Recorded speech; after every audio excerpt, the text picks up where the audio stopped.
yakin dengan ruqyah standar. Yang saya praktekkan itu penyakit apapun itu pakainya ruqyah standar. Sing Fatihah, ayat kursi, ikhlas, alaq, anas. Penyakit apapun insya Allah dalam praktek saya itu cukup menggunakan ruqyah standar. Dan nanti kita tinggal mengevaluasi reaksinya bagaimana, dan kita praktisi harus tahu ini reaksi medis atau non medis, kita harus paham. Nah setelah kita ketahui reaksi non medis, ya kita tindak lanjuti dengan teknik-teknik yang ada di buku kompilasi dan sebagainya. Dan ketika meruqyah orang-orang yang sudah kadang kan anak ini lemes banget, meriang nanti tahun-tahunan, dan tidak jarang juga saya itu meruqyah, tapi ya kita harus mencari ikhlasnya si keluarga juga ketika menangani orang-orang yang sudah nemen penyakitnya. Asalnya kadang yang jere ya cara wong tua biyen kan nek wong masang susuk jere matine awet terus niku nggih. Ya itu sugesti lah. Tapi kita dalam praktek pun sering menjumpai yang seperti itu. Ya kadang diruqyah bengine esuke ninggal. Berhasil teman. Sukses. Kadang orang ketang telung dina apa pitung dinane kadang ya kayak sing biasa nih kulo cak-cak niku insyaallah pun sami paham. Kita harus ya menjelaskan kepada keluarga juga bahwa kita bukan pembunuh lah tapi ya itu memang dengan izin Allah.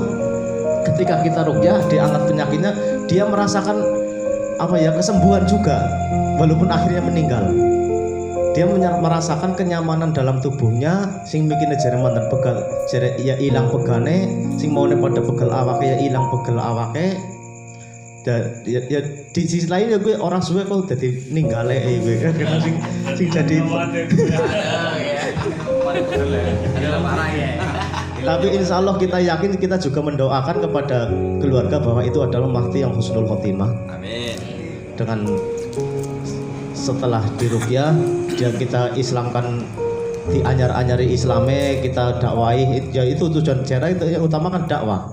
Mungkin semasa dia sakit, dia melupakan Allah, dia melakukan kewajiban-kewajiban ibadahnya, dan setelah kita ruqyah kita ingatkan kembali untuk tauhid kepada Allah. Dan dengan harapan setelah diruqyah walaupun akhirnya meninggal ya insya Allah itu yang husnul khotimah. Nah di sisi lain juga ya kita memang harus yakin lah, kita harus yakin dan meyakinkan marki bahwa kita memang tidak punya apa-apa dan tidak punya kemampuan untuk menyembuhkan. Itu harus kita utarakan dan harus kita mantapkan si marki bahwa penyembuhnya adalah Allah lewat Al-Quran. Al-Quran adalah senjata Allah yang sudah diwariskan kepada umat Islam, dan kita harus meyakini bahwa Al-Quran adalah obat. Bahkan untuk menangani non medis pun ya sing jare akeh kerise, akeh tobake, akeh nopone insyaallah. Bahkan ya itulah kadang jare nu piye kat gemean kat nenek moyang ge ora ana sing wani ngelih, ora ana sing wani niku. Ya dia keluarga itu menantang kita. Apa jenengan kirane wani Mas? Ya dengan mudahnya kita menjawab lah. Saya hanya berlindung kepada Allah, saya hanya membaca ayat-ayat Allah, dan tidak ada yang bisa melindungi saya kecuali Allah. Kenapa saya tidak berani? Itu jawaban saya semudah itu. Dan itu memang harus kita yakini. Dan saya yakin ketika kita yakin seperti itu dan menjauh seperti itu, si imut-imut itu pasti melemah. Tapi kalau ada sedikit saja keraguan dalam diri kita, ya dia pasti menguat, energinya dia menguat. Masalahnya kita ragu dan was-was. Dan insya Allah ya itu yang namanya perbentengan itu memang sangat penting. Memang kadang ya pengalaman juga ya, setelah meruqyah orang, saya mau berangkat sudah perbentengan diri dan sekeliling rumah. Dan ketika pulang dari ruqyah, benen jagong tekan balik karena nyumbut udut, ana sing gerem nang ngarep omah. Aku sempat mikir, Lah mau nek nyundungane ora berbentengan disit, omahku ora tak bentengi kayane mlebu omah, mlebu awakku, mlebu keluargaku. Dan itu yakin itu suara itu jelas sekali, itu suara apa tapi lain dari suara yang biasa lah. Dan itu memang gerem-gerem di depan rumah sampai 2 kali, perasaan itu merinding sekali dan sebagainya. Itu yang penting kita yakin tidak ada kekuatan selain kekuatan dari Allah. Ya pokoknya dalam keadaan merinding pun kita tetap harus kuat dan jangan sampai ada takut. Praktisi kan nggak boleh takut di pasar bining ya. Oh iya kan. Iya. Dan kita nggak boleh takut. Apapun reaksinya, apapun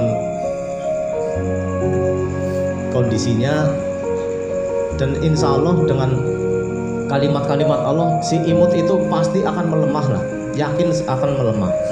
Sing jarane keturunan, sing jarane lah mbah-mbah aja nganti dilih, aja nganti dilas.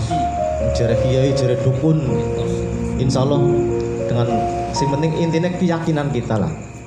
Intinya keyakinan kita bahwa praktisi tidak boleh takut dan kita hanya berlindung kepada Allah dan tidak ada kekuatan kecuali hanya kekuatan Allah, dan yang maha menyembuhkan hanya Allah. Dan yang saya rasakan pribadi, semakin kita sering praktek, bahkan kita semakin merasakan bahwa kita tidak punya kekuatan kecuali dari kekuatan Allah. Itu sangat dirasakan lah. Dan yang lain-lainnya ya intinya tadi tujuan kita tetap berdakwah, bukan pengobatan.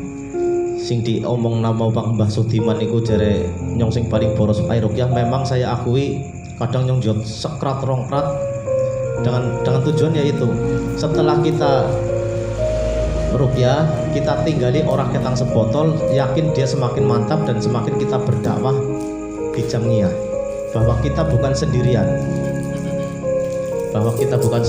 Kita banyak teman dan punya organisasi yang terkoordinir. Dan itu juga membesarkan CRA juga. Ya pengalaman sing terakhir wingi karo Pak Ketua niku pancen. Itu memang saya yang dosen lah, orang nomor 2 di UGM. Itu memang dia sangat nalurinya kuat sekali. Bahkan ya pokoknya EQ-nya dur banget nyatanya sih nggih.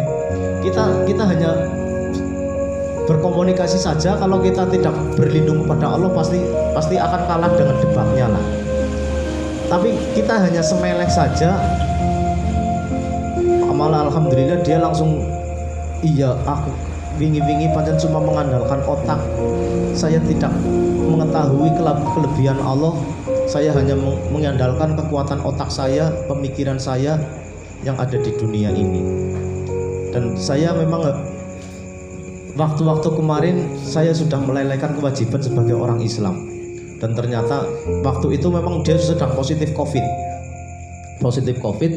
di karantina 14 hari. Setelah 14 hari keluhannya masih ada sesak nafas dan terus hidungnya meler terus.